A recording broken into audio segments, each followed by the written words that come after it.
বিসমিল্লাহির রহমানির রহিম। সুপ্রিয় শিক্ষার্থীরা, আসসালামু আলাইকুম। অনলাইন ক্লাসে তোমাদের স্বাগত জানাচ্ছি।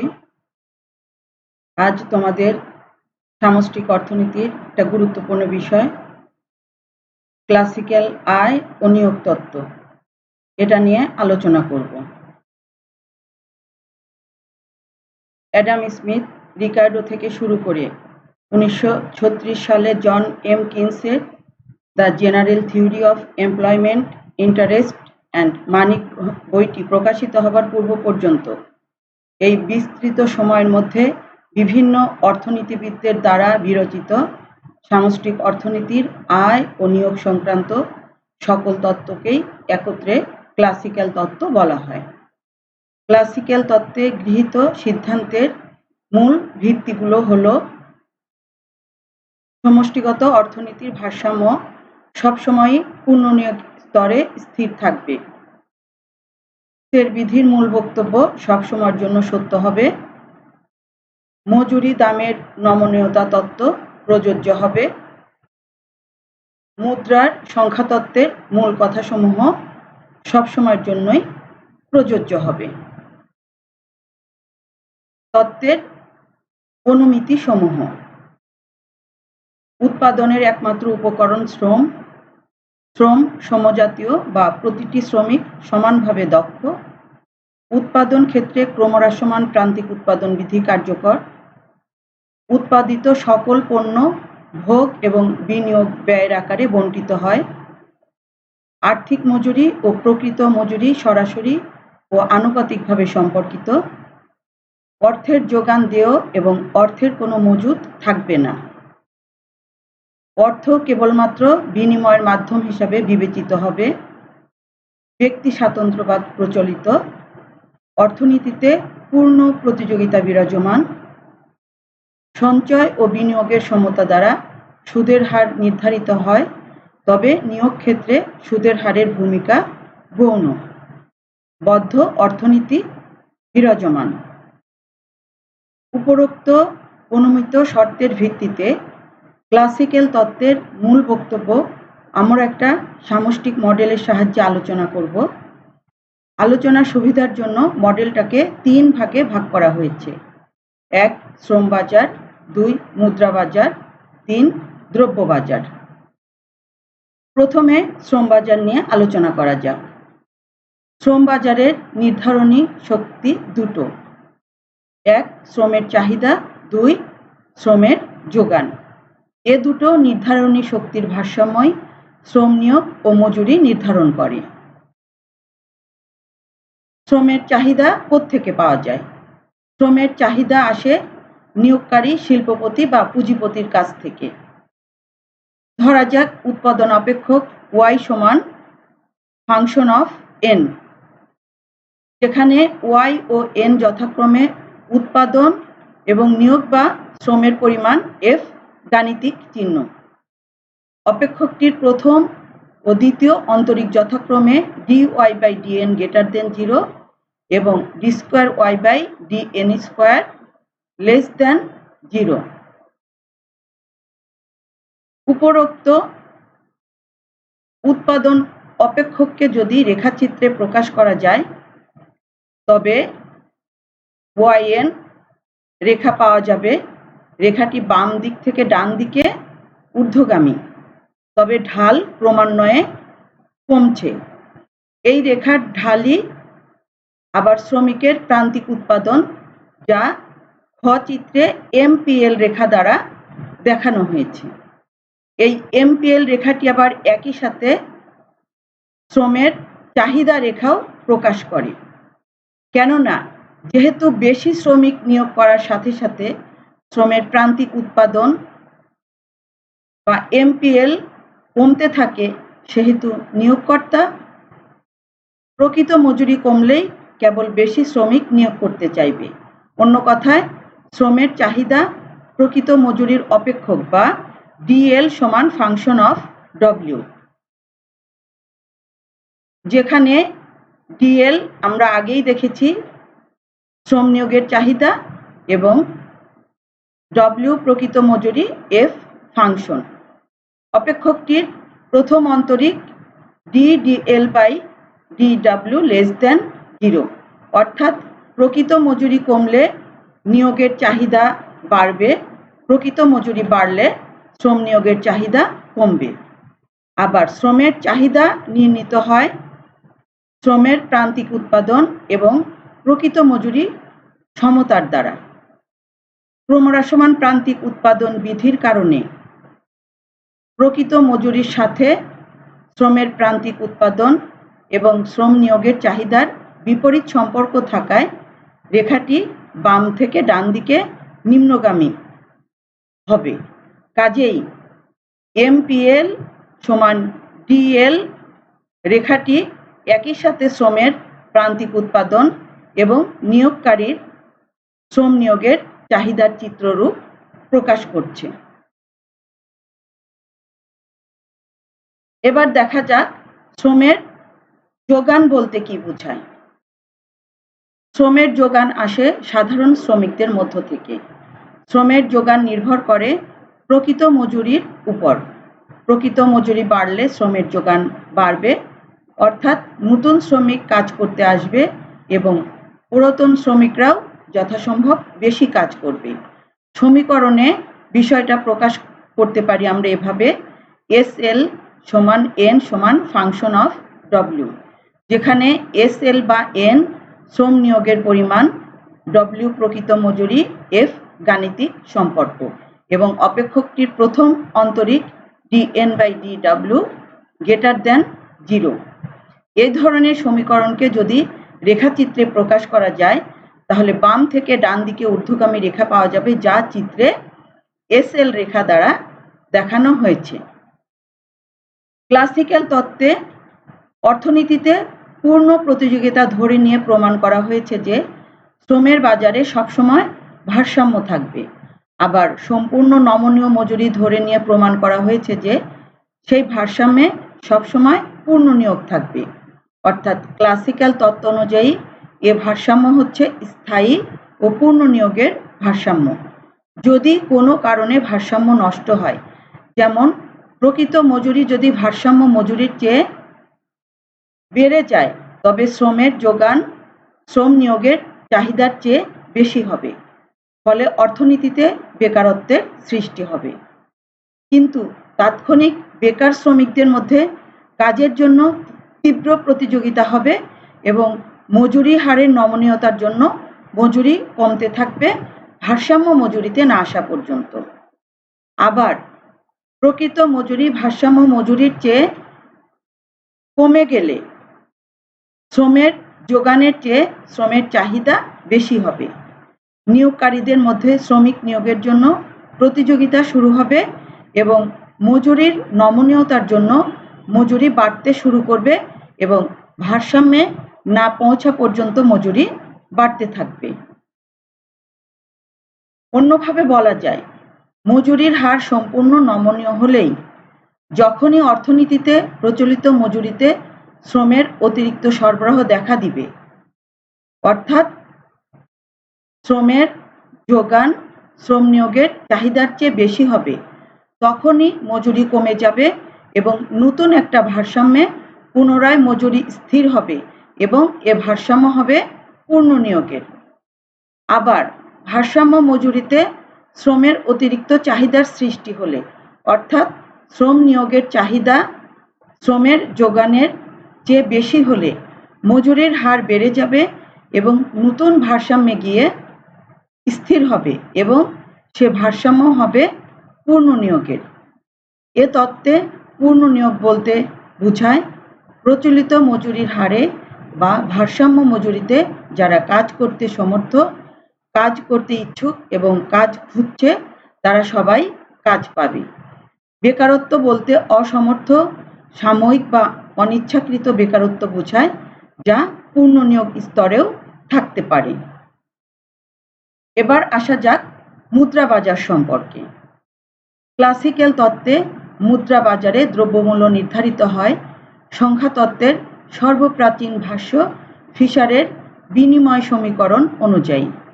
সমীকরণটি হল MV সমান PT বা P সমান MV/T, যেখানে M মুদ্রার পরিমাণ, V মুদ্রার প্রচলন গতি, T দাম স্তর এবং T লেনদেনের পরিমাণ। T এর মধ্যে মাধ্যমিক এবং চূড়ান্ত সব ধরনের লেনদেন অন্তর্ভুক্ত থাকায় জাতীয় আয় পরিমাপে ডাবল কাউন্টিং বা দ্বৈত গণনা সমস্যার সৃষ্টি হয়।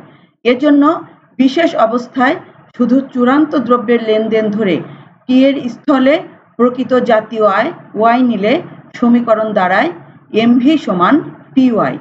এখন T বা PY এবং V যদি স্থির থাকে তাহলে দেখা যায় দ্রব্যমূল্য P মুদ্রার পরিমাণ M এর উপর প্রত্যক্ষভাবে নির্ভরশীল, অর্থাৎ মুদ্রার পরিমাণ বাড়লে দ্রব্যমূল্য বাড়বে, মুদ্রার পরিমাণ কমলে দ্রব্যমূল্য কমবে। আমরা রেখাচিত্রের সাহায্যে সংখ্যাতত্ত্বের এই মূল কথা চিত্রিত করতে পারি M0 V0 রেখা দ্বারা। এ রেখাকে আবার একই সাথে মোট চাহিদা রেখা AD0 হিসাবেও দেখানো যায়, অর্থাৎ সংখ্যাতত্ত্বকে মোট চাহিদার তত্ত্ব হিসাবেও প্রকাশ করা যায়। কারণ একটা অর্থনীতির মোট ব্যয় বা মোট চাহিদা হচ্ছে মোট আর্থিক উৎপাদন বা PY এর সমান। যেহেতু এ তত্ত্বে কোনো মুদ্রা জমা বা অলস রাখা যাবে না, তাই PY সবসময় MV এর সমান হবে এবং এদের মধ্যে সম্পর্ক প্রত্যক্ষ হবে, অর্থাৎ MV বাড়লে PY বাড়বে, MV কমলে PY কমবে। আমরা জানি প্রকৃত মজুরিকে দ্রব্য মূল্য দিয়ে গুণ করলে আর্থিক মজুরি পাওয়া যায়, অর্থাৎ বড় হাতের W বা আর্থিক মজুরি সমান ছোট হাতের W গুণন দাম স্তরের গুণফল।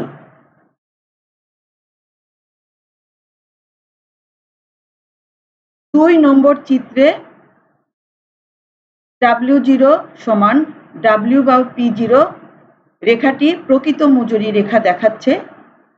যদি ভারসাম্য প্রকৃত মজুরি W0 এবং দ্রব্যমূল্য P0 হয়, তবে আর্থিক মজুরি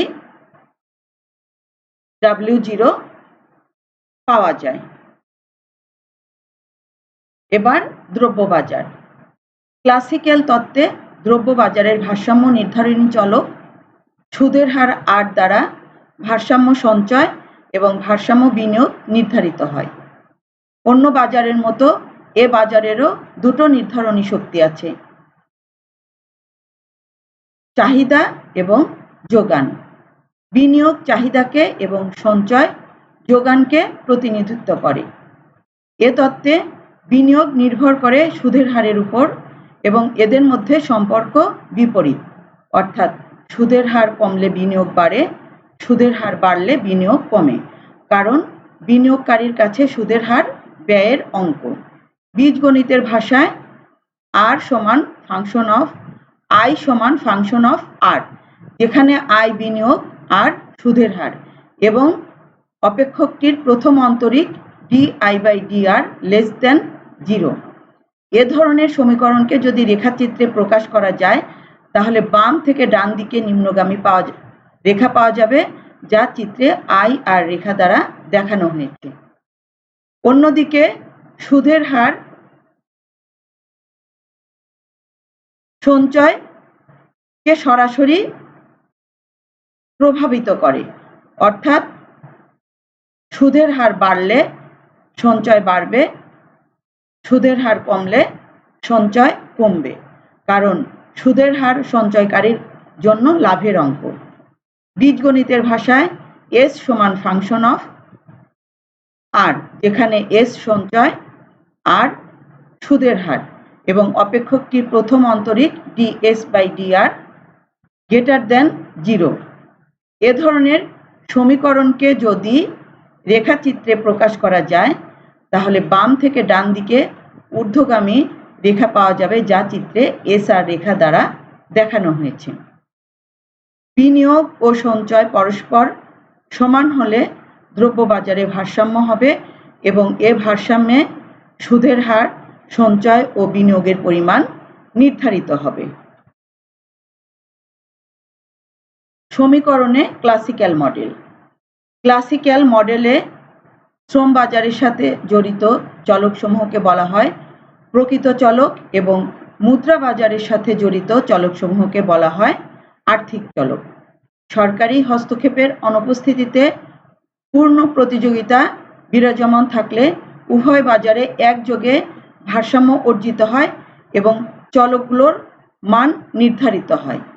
অর্থাৎ শ্রম বাজারে YNW এবং মুদ্রা বাজারে P এর মান নির্ধারিত হয়। দ্রব্যবাজারের চলক R এবং R এর মান আলাদাভাবে নির্ধারিত হয়। ক্লাসিক্যাল তত্ত্বে তিনটা বাজারের সমীকরণগুলো একত্রে ছকে সাজিয়ে মডেল হিসাবে এক নজরে উপস্থাপন করা হলো। আমরা ছকে দেখতে পাচ্ছি শ্রম বাজারের সমীকরণ, শ্রম বাজারের শর্ত, মুদ্রা বাজারের সমীকরণ, মুদ্রা বাজারের শর্ত এবং দ্রব্যবাজারের সমীকরণ, দ্রব্যবাজারের শর্ত। এবং এ বিষয়গুলো আমরা আলোচনার সময়ও পূর্বে উল্লেখ করেছি। জ্যামিতিকভাবে ক্লাসিক্যাল মডেল। চিত্রের A এবং B অংশের সমন্বয়ে শ্রম বাজার, C এবং D অংশের সমন্বয়ে মুদ্রা বাজার এবং এদের ভারসাম্য দেখানো হয়েছে। ই চিত্রে পৃথকভাবে দ্রব্যবাজার এবং দ্রব্যবাজার ভারসাম্য দেখানো হয়েছে। বিভিন্ন চিত্রের মধ্যে আন্তঃসম্পর্ক বুঝতে হলে আমরা এ চিত্র দিয়ে শুরু করব, যেখানে শ্রম নিয়োগের চাহিদা DL রেখা এবং শ্রমের যোগান রেখা SL পরস্পর ই বিন্দুতে মিলিত হয়ে ভারসাম্য অর্জিত হয়েছে এবং এই ভারসাম্যে প্রকৃত মজুরি নির্ধারিত হয়েছে W0 পরিমাণ এবং নিয়োগের পরিমাণ নির্ধারিত হয়েছে N0 পরিমাণ। এই N0 পরিমাণ নিয়োগে বি চিত্র থেকে আমরা প্রকৃত উৎপাদন বা আয় পাই Y0 পরিমাণ। মুদ্রা বাজারে সি চিত্রে দেখা যায় আয় যখন Y0 পরিমাণ তখন দাম স্তর P0 পরিমাণ। ডি চিত্রে W0 সমান W0/P0 প্রকৃত মজুরি রেখা।